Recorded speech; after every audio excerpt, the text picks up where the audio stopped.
Bismillahirrahmanirrahim. Ohayou gozaimasu minasan. Oke, hari ini kita melanjutkan dari minggu terakhir ya. Di mana kita minggu terakhir tuh bahas bab 37.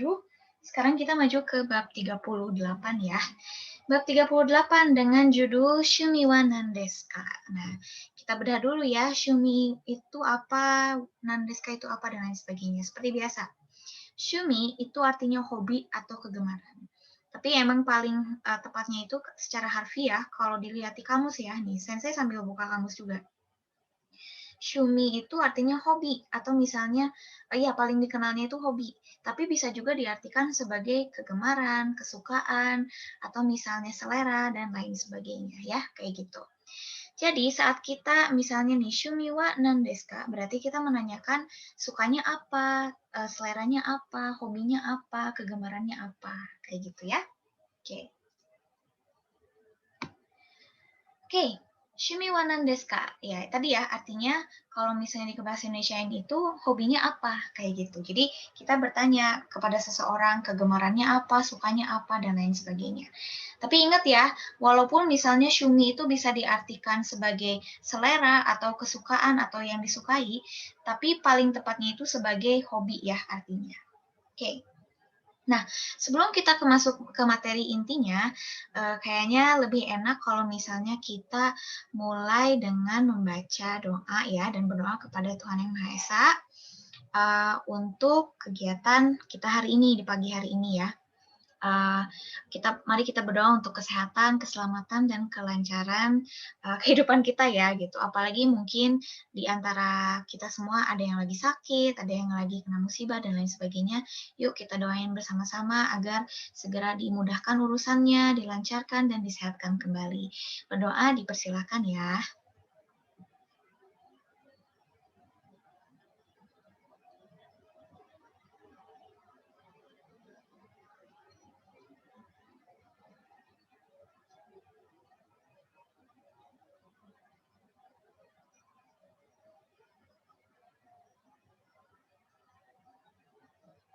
Oke, berdoa selesai.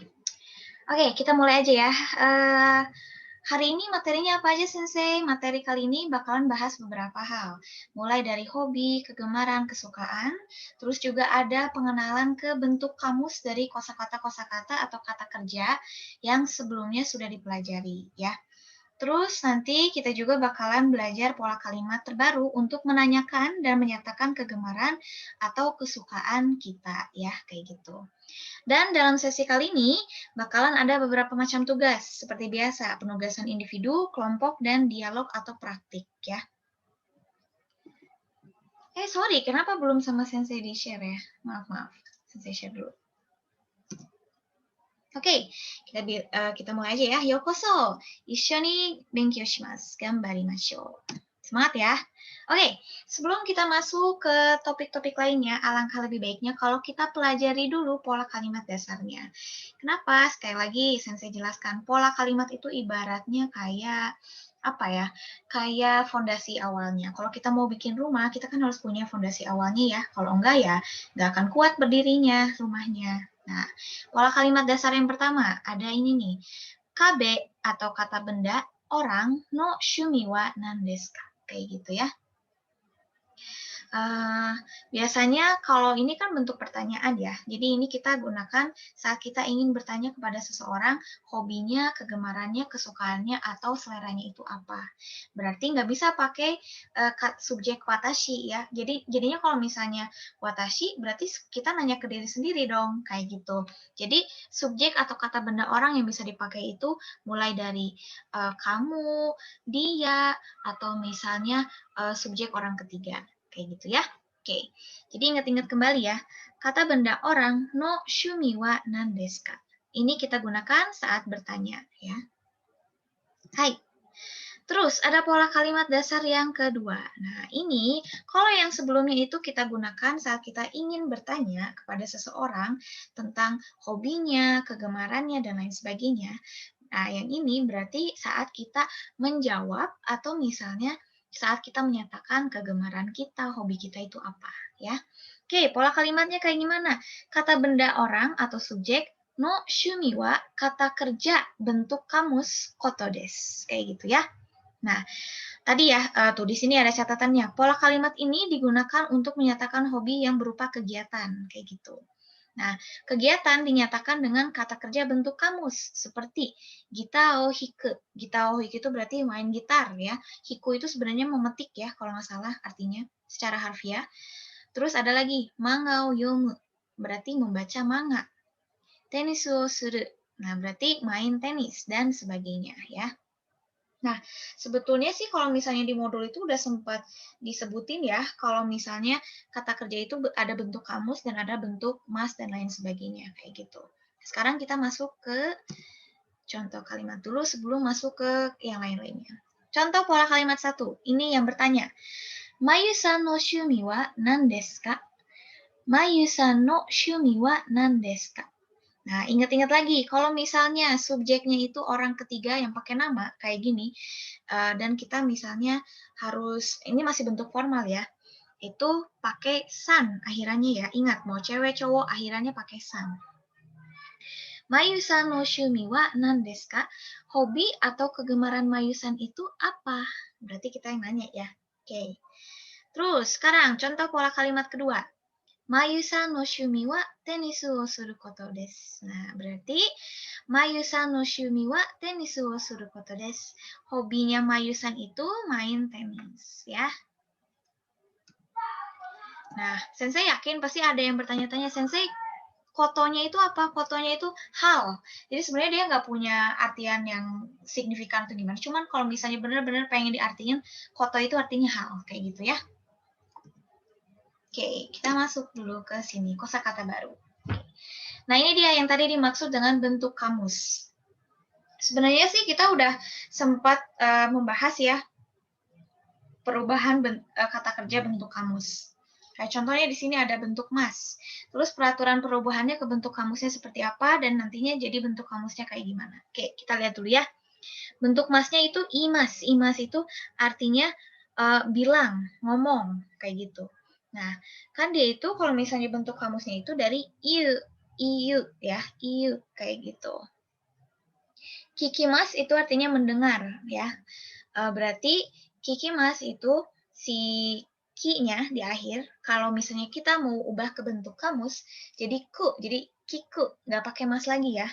Karena kalau mas itu berarti sedang mengerjakan, sedang melakukan. Itu kalau bahasa Inggrisnya present tense, yang saat ini ya, kayak gitu. Berarti kiku ya kalau misalnya bentuk kamusnya. Terus next ada oyogimas. Oyogimas itu berenang. Oyogi ya berarti sampai pokoknya masnya dipisahin ya. Oyogi berarti jadinya gu ya. Oyogu berarti bentuk kamusnya adalah oyogu. Hai. Next ada hanashi mas. Hanashi shi-nya diganti jadi su berarti hanasu. Hanasu berarti berbicara ya. Oke, selanjutnya ada tachi mas. Tachi mas ya. Tachi mas itu berarti berdiri. Berarti ci-nya diganti ke tsu, berarti tatsu.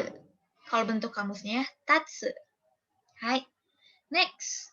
Shinimas. Shinimas. Nah, ni-nya diganti ke nu ya. Shinimas itu artinya mati ya, atau mati itu ya mati gitu. Shinimas ya. Berarti diubahnya kalau misalnya ke bentuk kamus jadi shinu. Shinu. Hai, segi. Asobi mas. Asobi mas. Berarti bi-nya diganti ke bu, jadi asobu. Hai, yomi mas. Yomi mas. Berarti mi-nya diganti ke mu, jadi yomu. Yomu. Itu baca ya, yomi mas itu atau yomu tuh membaca. Suari mas. Suari itu duduk, berarti ri diubah ke ru, jadinya suaru. Ya, kayak gitu. Emang sih, kalau misalnya pertama kita lihat, kayaknya agak pusing ya. Aduh, Sensei pusing banget cara ngerubahnya kayak gini. Gimana kalau misalnya ada kosakata atau misalnya kata kerja yang harus dirubah, tapi saya nggak hafal-hafal, nggak apa-apa. Ini tuh sebenarnya ya, dari pengalaman Sensei sendiri, berjalan dengan apa ya, mengalir lah, nanti mengalir gitu. Kalian pasti dengan seiring berjalannya waktu, apalagi kalian sering belajar bahasa Jepang, sering ketemu bahasa Jepangnya, pasti kalian nanti terbiasa, oh udah kayak udah langsung aja gitu di luar kepala, oh kalau ini bentuk kamusnya gini, kayak gitu. Cuman memang butuh proses ya, jadi jangan panik. Oke, tadi ya, ini ada artiannya, imas itu berarti you, jadi berkata, kikimas itu mendengar, jadi kiku, oyogimas itu berenang, jadi oyogu, hanashimas itu jadi hanasu, yang artinya berbicara, dan tachimas itu berdiri, jadinya tatsu ya. Shinimas artinya mati, jadi shinu. Asobimas yang artinya bermain, jadi asobu. Yomimas yang artinya membaca, jadi yomu. Suarimas yang artinya duduk, menjadi suaru. Hai, sekarang golongan kedua. Tadi golongan pertama ya, cukup banyak. Sekarang golongan kedua. Nah, mimas itu artinya melihat. Kalau misalnya diubah ke bentuk kamus, berarti si masnya diganti ke ru. Ya, ini beda. Ini beda. Kalau misalnya yang tadi kan golongan pertama tuh beda ya, tuh kelihatan di sini. Kalau ini kayak gini, mas. Nah, karena dia pendek, mungkinnya jadinya yang diubahnya itu si masnya, si masunya. Jadi masnya diubah kalau misalnya ke bentuk kamus, jadi ke ru, jadi miru ya. Hai, tabe mas. Nah, jadi tabe ru ya, kayak gitu.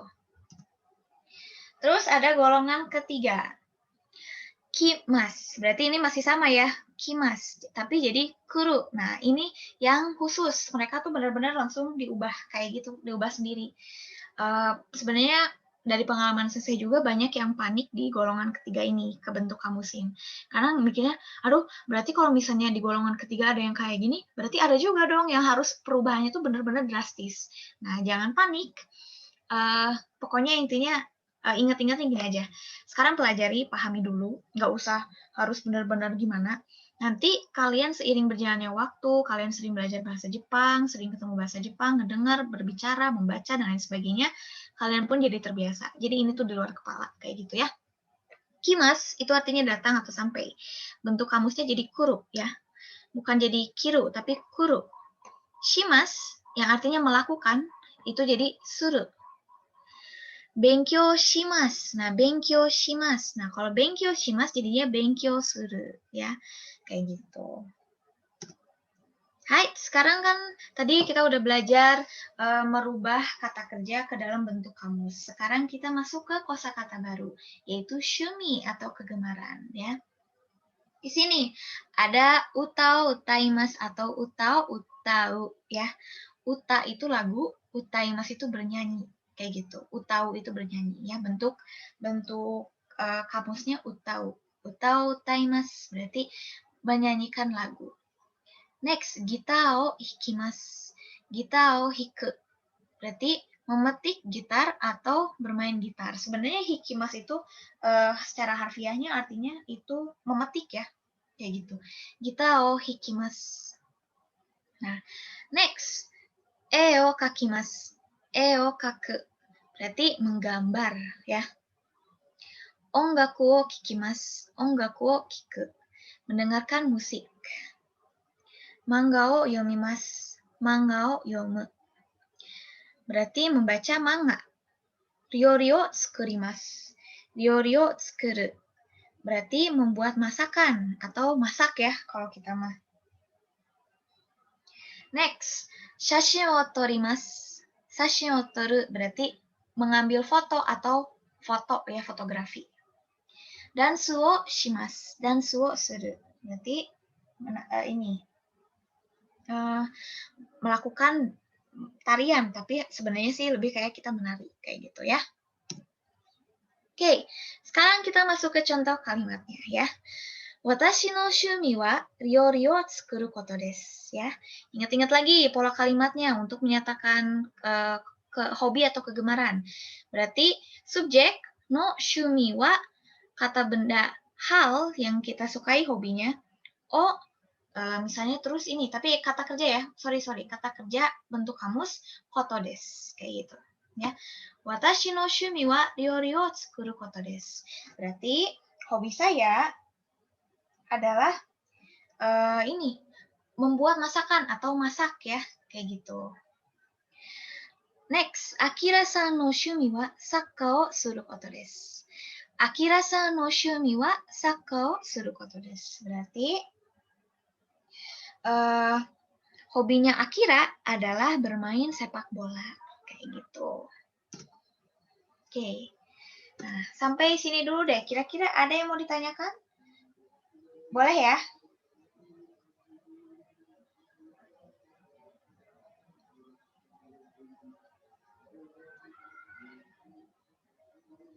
Tanyain aja. Sensei sambil nunggu nih yang nanya. Sambil ngecek juga tugas-tugas kalian.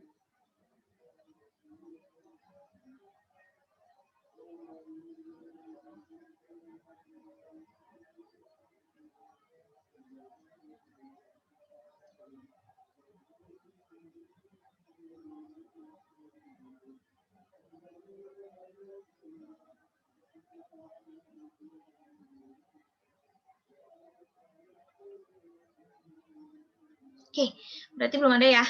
Sensei anggap sampai segini, sampai ini masih pada paham ya. Oke, nggak apa-apa. Nanti kalau misalnya ada pertanyaan susulan, boleh tanyain aja ya langsung via WhatsApp atau di Google Classroom. Oke, sekarang kita ke latihan contoh membaca dan percakapan. Ya, oke. Sensei dulu bacain ya. Nanti kalian di modulnya ada petunjuk untuk cara mengerjakan tugasnya, tapi sekarang Sensei contohin aja dulu. Esa no shumi wa nan desu ka? Nah, berarti si Q bertanya ke si A. Watashi no shumi wa uta o utau koto desu. Nah, berarti kata si A, hobi saya itu menyanyi, kayak gitu. So desu ka? Oke, ya. Nanti kalian bikin percakapan kayak gini juga ya.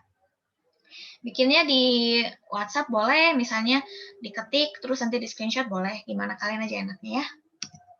Oke, next. Maria-san no shumi wa dansu wo suru koto desu. Berarti hobinya Maria-san itu menari atau berdansa ya. Next, Akira-san no shumi wa e o kaku koto desu ya. Berarti hobinya Akira-san adalah menggambar ya, kayak gitu. Nah, nanti ini juga ada tugasnya, ada pilihan-pilihan ininya ya, si A dan B-nya. Nanti kalian yang isi, tinggal dibuat kalimatnya, gampang ya, bisalah. Ya, saya yakin pada bisa. Next, nah ini ada kalian harus membuat tulisan pendek seperti ini. Nggak harus pendek banget, tapi usahain ya minimalnya segini. Kalau bisa lebih panjang lagi, lebih bagus ya. Watashi wa Mayu desu. Saya Mayu. Koko no 1年生です. Berarti saya kelas 1 SMA. Watashi no shumi wa ryori o tsukuru koto desu. Hobi saya adalah membuat masakan atau masak. Soshite lalu manga o yomu koto desu. Lalu saya juga, berarti dia punya 2 hobi ya yang dia sebutin. Lalu hobi saya selain itu adalah membaca manga. Kayak gitu ya. Hai, owarimasu. Oke, sampai sini kira-kira ada yang mau ditanyakan sebelum kita rekap kembali udah bahas apa aja dan apa aja yang sudah dipelajari hari ini. Boleh ya? Sekali lagi, Sensei kasih kesempatan untuk bertanya nih.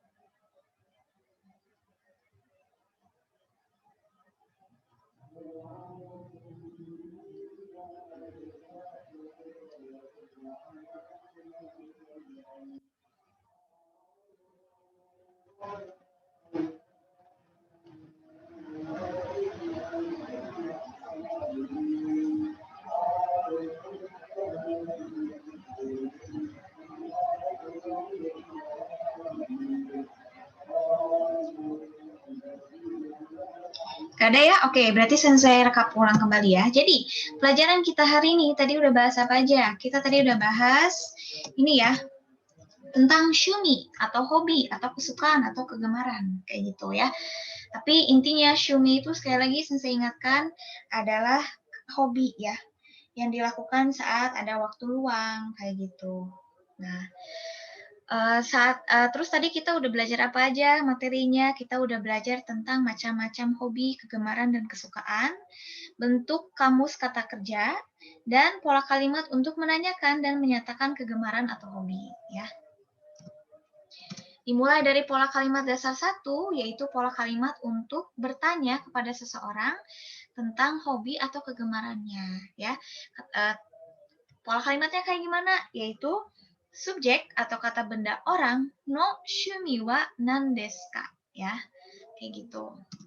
Terus di pola kalimat dasar yang kedua, ini kita gunakan saat kita ingin menyatakan atau menjawab pertanyaan yang bertanya kepada kita, hobi kita itu apa, kayak gitu. Nah, caranya kayak gimana? Kata benda orang atau subjek no shumi wa kata kerja tapi bentuk kamus koto desu, ya, kayak gitu. Nah, berarti contohnya nih, yang kata kerja bentuk kamus itu seperti apa?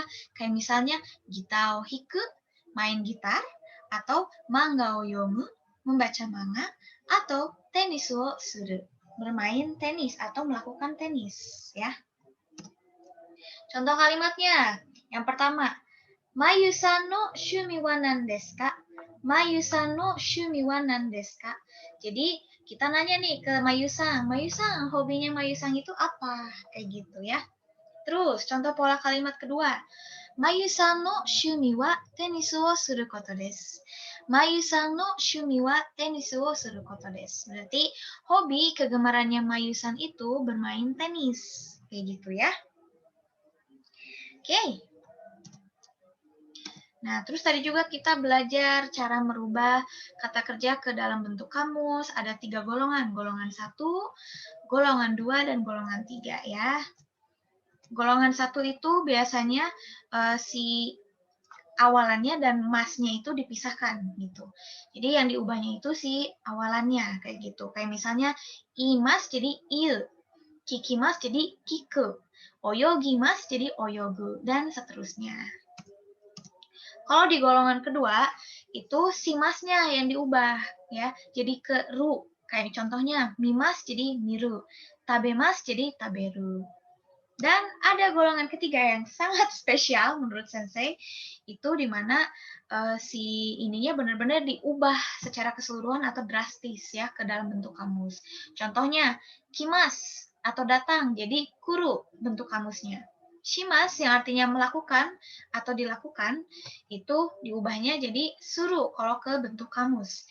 Benkyou shimas jadinya benkyou suru, kayak gitu ya, dan seterusnya. Kayak gitu. Terus apa lagi ya? Dah. Terus ini ada contoh-contoh dan seperti biasa ada tugas individu, tugas kelompok, dan lain sebagainya. Sudah Sensei share di Google Classroom, mohon diperiksa kembali.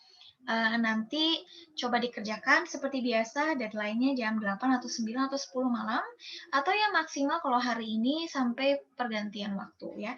Tapi kalau misalnya keteteran banget, dan kalian ada yang urgent, harus lebih cepat dikerjain atau dilakukan, boleh dikumpulinnya besok atau lusa, tapi tolong jangan lupa untuk mencantumkan alasannya ya, kenapa. Oke, kayaknya sudah nggak ada yang bertanya. Tugas sudah Sensei share di Google Classroom, nanti PowerPoint juga akan Sensei share. Kalau ada yang bertanya langsung aja via WhatsApp atau via Google Classroom di kolom komentarnya. Di tag ya, Sensei kalau nggak salah bisa di tag biar ada notifikasinya, dan kayaknya cukup sampai situ aja.